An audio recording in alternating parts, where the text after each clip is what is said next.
A quick video, the easy way to take the cat out of your M8 pipes. All I did was take the slip-on off, take the guard off, and I picked up this drill bit. It's a Diablo drill bit. It's good for cutting through nails, whatever, if you're cutting studs, you know. But it worked pretty good for this cat. You can see I just drilled a couple of big holes in there and worked it around, and she came out. Gotta do a little cleanup in there yet, but I stuffed a paper towel down in the downpipe there, so didn't get a bunch of stuff in there, and the old shop vac took care of the rest.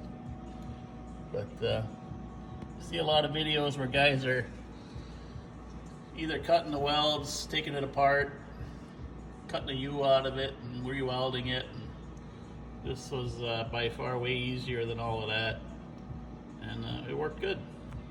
This is the Diablo bit I used. Nail embedded wood capable, and went right through that catalytic converter pretty easy. My DeWalt drill's got hammer drill capability, so that helped, but pretty easy going. Got a set of Chromework slip-ons there to match my 18 Road Glide exhaust covers, but we're getting a little bit of bluing on there, running a little lean.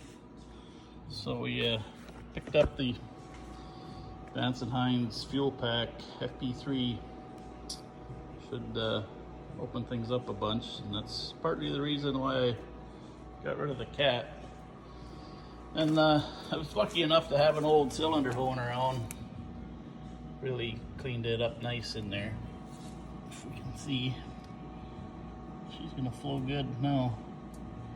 Get some big horsepower out of the old 117.